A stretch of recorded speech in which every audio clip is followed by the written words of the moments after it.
money, we want money, money, money, we want money। लगभग सभी लोगों के जीवन का केंद्र धन है, क्योंकि जीवन के किसी भी क्षेत्र में ज्यादा कुछ करने के लिए आर्थिक सुरक्षा या यूं कहें धन ही मूलभूत आवश्यकता है। आवश्यकताओं के क्रम या चक्र में शारीरिक सुरक्षा और आर्थिक सुरक्षा सबसे पहले आती है। जब तक यह मूलभूत आवश्यकता कम से कम स्तर पर संतुष्ट नहीं होती, तब तक अन्य आवश्यकताएं सक्रिय भी नहीं हो पाती है।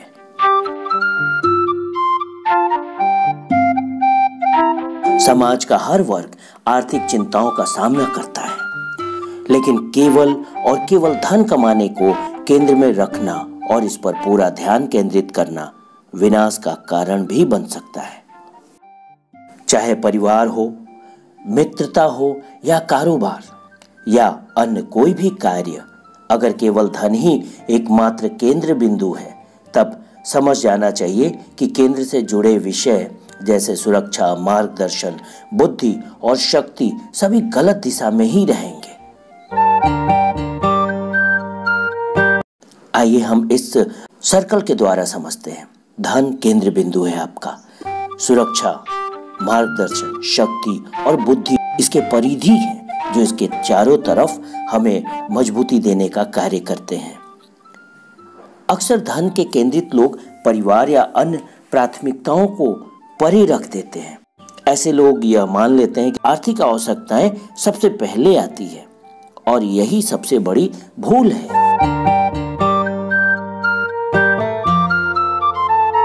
अब आइए हम बात करते हैं उन लोगों की जो काम के प्रति दीवाने हैं, जिसे हम कार्य केंद्रिता कह सकते हैं। हम एक सर्कल के द्वारा इसे समझने की कोशिश करते हैं।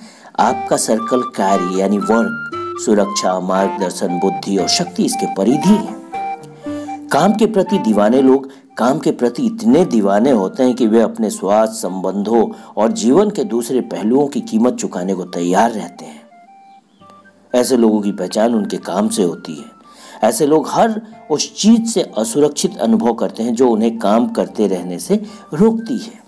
उनका मार्गदर्शन काम की मांगों का परिणाम होता है। उनकी बुद्धि और शक्ति उनके काम क्षेत्र तक सीमित रहती है।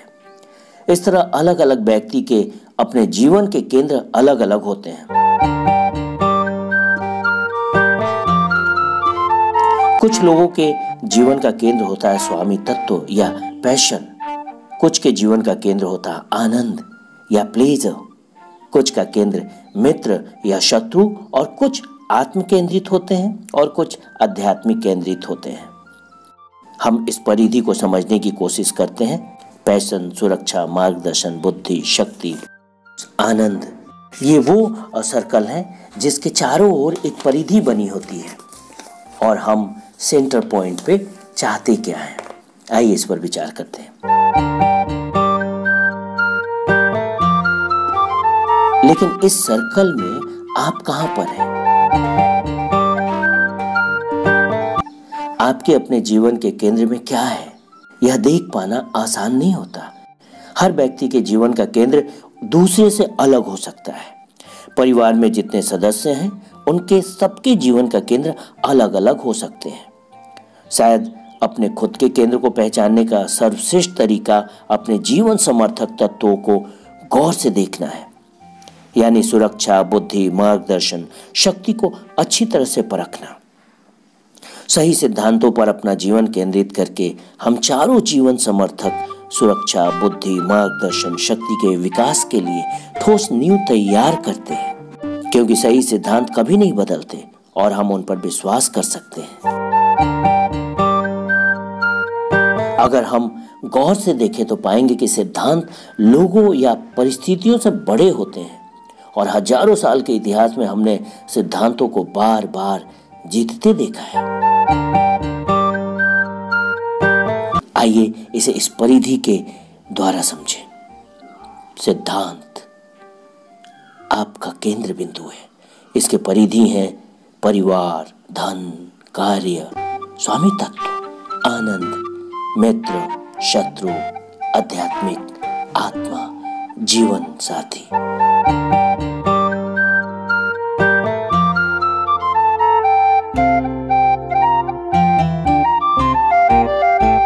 दरअसल सिद्धांत किसी चीज पर प्रतिक्रिया नहीं करते, वे कभी गुस्सा नहीं होते, हमारे प्रति उनका व्यवहार बदलता नहीं है।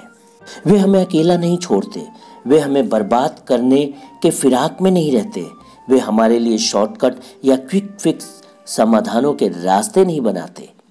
सिद्धांत कभी नहीं मरते, ऐसा नहीं होता है कि वे एक दिन रहें और दूसरे दिन चले जाएं। सिद्धांत गहरी मूलभूत सच्चाइयां हैं, वे अमर हैं और व्यापक सामान्य मानक हैं, वे जीवन के भीतर कसकर बुने गए धागे हैं।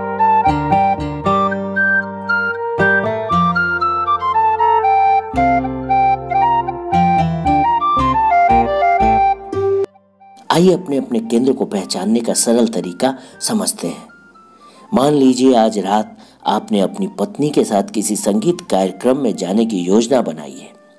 आपने टिकट खरीद लिए हैं और आपकी पत्नी कार्यक्रम में जाने के लिए रोमांचित है और दोपहर के 4 बजे हैं।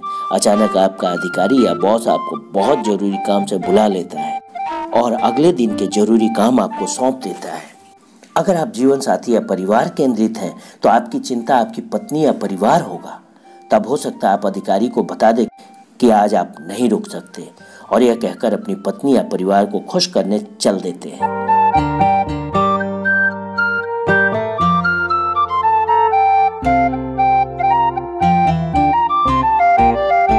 या नौकरी बचाने अनिच्छा से रुक जाते हैं और तब आप अपनी पत्नी परिवार की प्रतिक्रिया की चिंता करते हैं। अगर आप धन केंद्रित होते तब आपका मुख्य ध्यान ओवरटाइम काम करने का होता, या भविष्य में तरक्की की संभावना से आप रुक जाते और पत्नी परिवार को जरूरी काम कहकर रुक जाते। तब आप मान लेते कि पत्नी भी समझ जाएगी। अगर आप कार्य केंद्रित हैं तो इसे अवसर के रूप में देखते और ऑफिस में रुककर अपने अधिकारी पर अच्छी छाप छोड़ देते और अपना कैरियर आगे बढ़ा सकते हैं और इसका फायदा अपनी पत्नी को बताकर गर्व महसूस करते हैं। अगर आप स्वामी तत्व केंद्रित हैं तब आप ओवरटाइम की आय से क्या नया खरीद सकते हैं इस पर विचार करते और नए खरीद सामान से अपने परिवार या पत्नी को समझा देते। अगर आप आनंद केंद्रित हैं तो आप काम छोड़कर संगीत कार्यक्रम में जाते, भले ही आपकी देर रात काम करने पर आपकी पत्नी परिवार राजी हो। अगर आप मित्र केंद्रित हैं तो आप अपने मित्रों के विषय में सोचेंगे और उन्हें कार्यक्रम में आमंत्रित करते। अगर आप शत्रु केंद्रित हैं तो आप ऑफिस में देर तक रुककर अपने अन्य समकक्ष साथी कर्मचारी पर अपना रुतबा दिखाते। अगर आप आध्यात्मिक हैं तब आप यह खोजेंगे कि आपके आसपास आध्यात्मिक प्रवृत्ति के लोग कैसा निर्णय ले रहे हैं। या फिर आप आत्म केंद्रित होते तब आपका ध्यान यह खोजता कि आप स्वयं कहाँ प्रसन्न होंगे, ऑफिस में या प्रोग्राम में। अब हमें एक ही घटना को कई केंद्रों में देखने के तरीकों पर विचार करते हैं। तब हमारे व्यवहार में कई तरह की अनुभूतियां या फीलिंग्स की समस्याएं आ जाती हैं। वहीं दूसरी तरफ आप सिद्धांत केंद्रित व्यक्ति के रूप में आप स्थिति को भावावेग और स्वयं को प्रभावित करने वाले अन्य कारणों से दूर हटकर खड़े होने की कोशिश करते हैं और विकल्पों का मूल्यांकन करते हैं। तब आप संगीत कार्यक्रम में जाएंगे या ऑफिस में रुककर काम करेंगे। यह दरअसल प्रभावकारी निर्णय का एक बहुत छोटा हिस्सा है, लेकिन जब आप सिद्धांत केंद्रित अवधारणा या पैराडाइम से निर्णय पर पहुंचते हैं तो कई अंतर साफ दिखते हैं। सबसे पहली बात, आप दूसरे लोगों द्वारा संचालित नहीं होंगे। आप अपने प्रभावकारी निर्णय से दीर्घकालीन परिणामों का अनुमान लगा लेते हैं। तीसरी बात, आप जिस कार्य को करने का चुनाव करते हैं वह जीवन में आपके चरम जीवन मूल्यों में योगदान देता है। ऑफिस में आप इसलिए रुकें क्योंकि आप अपने अधिकारी को महत्व देते हैं और अपनी कंपनी के हित में योगदान देना चाहते हैं।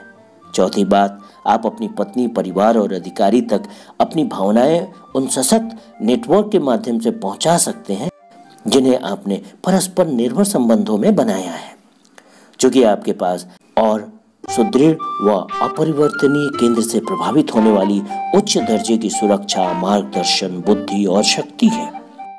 इसलिए आपके पास अति प्रभावकारी जीवन की नींव है।